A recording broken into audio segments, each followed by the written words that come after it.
Hello guys, now we will see different types of queue.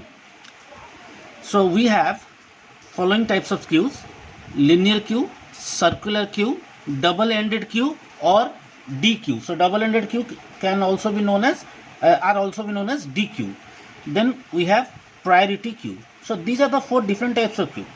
So in our earlier videos we have seen the definitions of queues and how a queue is represented in the memory, and then we have seen the basic algorithm for basic operations like insertion and deletion. Okay, now the queue that we discussed are basically linear queue.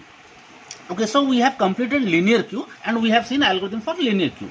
So what exactly linear queue? Let me briefly remind you. A linear queue is a FIFO structure. FIFO means first in, first out structure. So why I am saying it is a first in, first out structure? Because here insertion takes place at the rear end and deletion takes place from the front end. Okay, so whichever item that is inserted first will have to be removed first. So we call it FIFO queues. So this is a simple linear queue. Okay, and we have also seen that a linear queue can be represented in the memory either using an array or using a linked list. Okay, so now let us first discuss the disadvantage of linear queue, then we go for other types of queue. So what is the disadvantage? Now if at all a linear queue is represented using an array, so if a queue is represented using an array, linear queue, then there is a possibility that memory space may be wasted. So when we represent a linear queue using array, then there might be a chance that memory space will be wasted. How? When you think the memory space will be wasted, let me explain with an example. Let in a linear queue of size max, a sequence of insertion and deletion has taken place.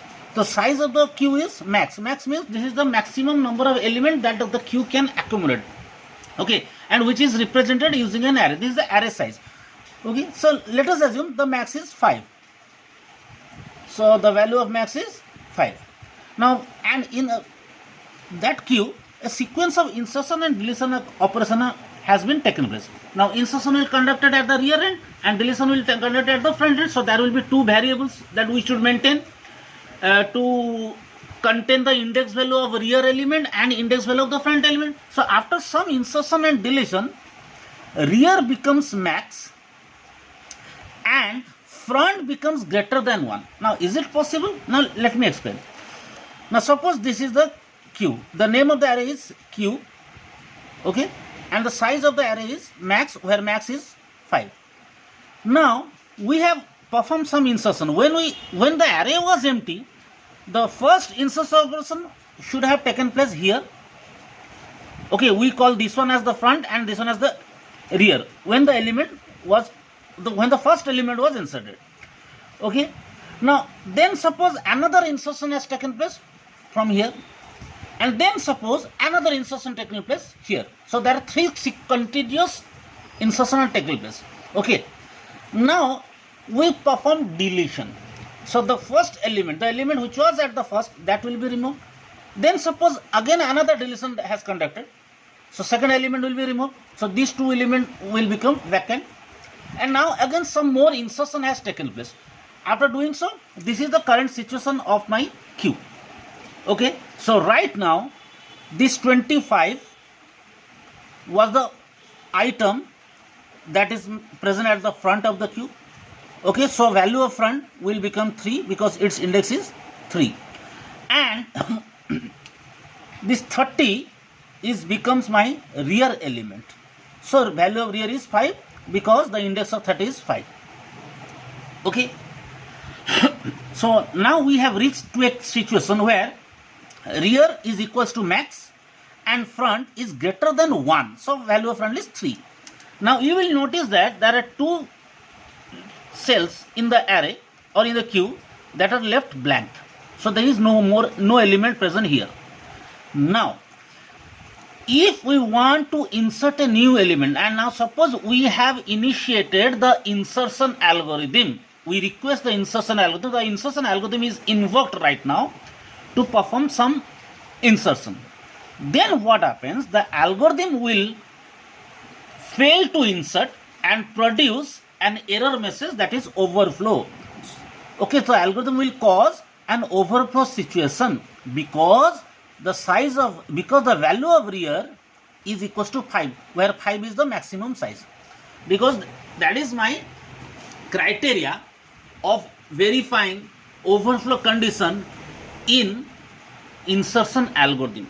So you have to follow my insertion algorithm video when we represented Q in the form of array.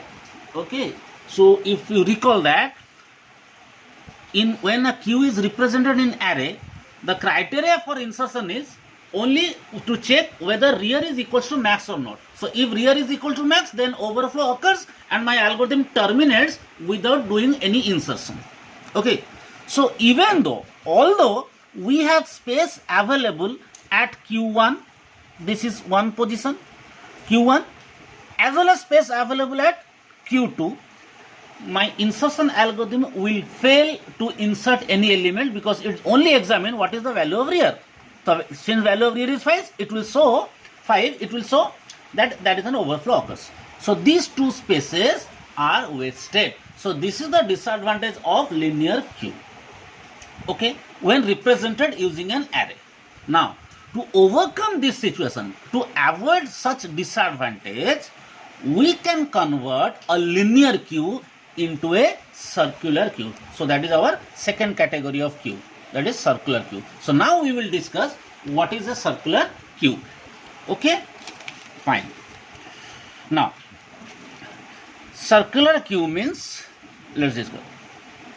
Now, a linear queue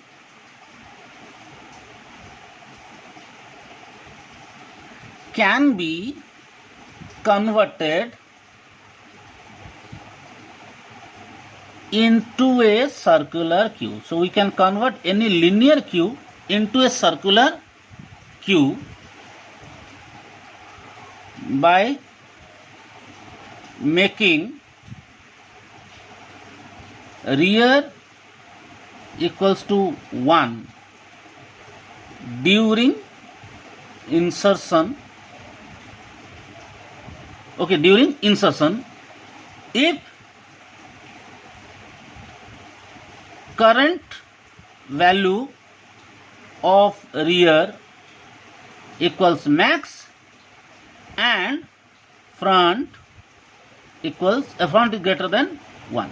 Okay, so when insertion is requested, or when insertion operation is been issued, now it will verify that if at all rear is already equal to max, but there is still enough space available from the beginning of the array, then at that time, instead of showing overflow, we can set rear equal to 1. Okay, so this is the scenario. Now suppose my queue looks like this.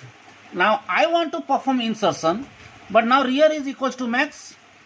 So now instead of showing overflow, if I can set rear equal to 1 and start inserting from here, then this queue will behave like a circular queue. Okay, so logically a circular queue can be visualized like this. Okay, suppose this is my 1, index 1, this is 2, 3, 4 and 5. Okay, now if after performing, now initially when the queue was empty and we try to perform insertion, we start inserting from this position. Okay, so initially rear equals to 0 and front equals to 0. Now suppose we have applied some series of insertion and deletion. So let's say insert 10, then insert 20, then insert 25, then delete, then again insert 30, then delete. So these are the 5 operations that we have issued in a sequence, in a queue. Okay, until now. So what happens?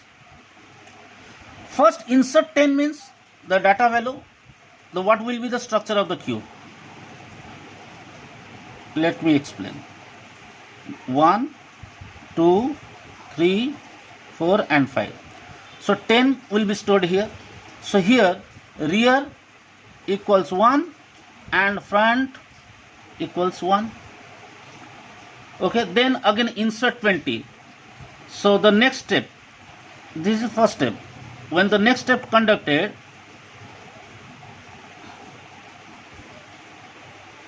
then 20 will be inserted. Okay, this is 1, 2, 3, 4, 5. Now rear equals 2 and front equals 1, because when insertion taken place, only front will increase. Only rear will increase. Okay, front remains 1 and rear becomes 2. So 2. Now again insert 25. So when again insertion has taken place, so how the queue should looks like? See, at 1 we have 10, at 2 we have 20, at 3 we have 25 now, and 4th and 5th are remain vacant. Okay, now we perform delay. Okay, now at this juncture the value of rear equals to 3, this is rear, and value of front equals 1.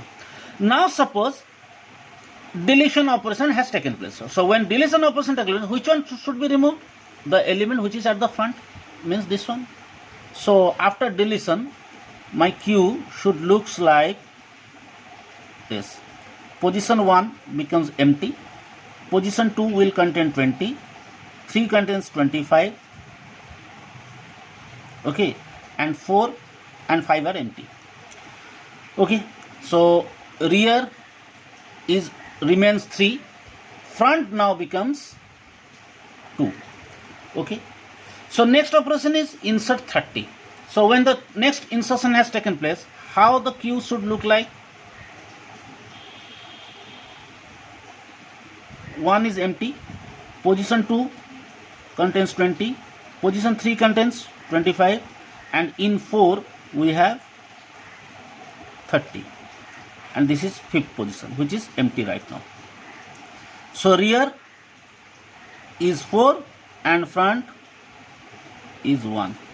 Now again deletion taken place means 20 will be removed, and okay, so this 20 will be removed. So when another deletion has taken place,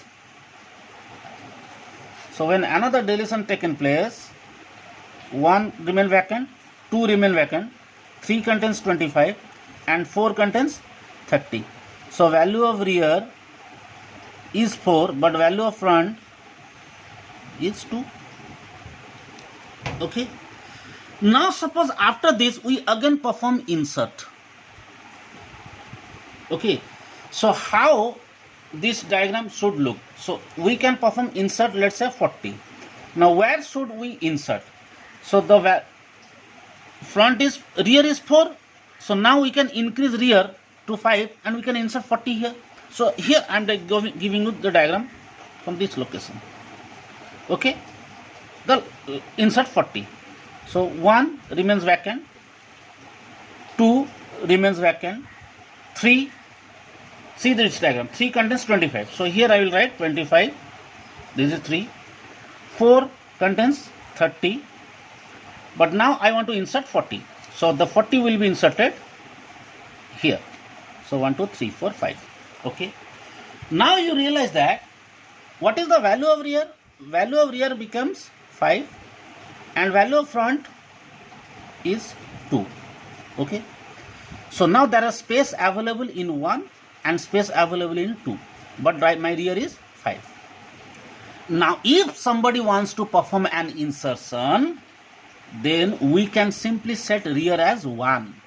Okay, and we can put insertion here. So this is how a circular linked list should looks like. So in a circular linked list, the moment the rear becomes max and we try to insert a new element, if at all the first position is vacant, then we can set rear equal to 1 and we can perform insertion.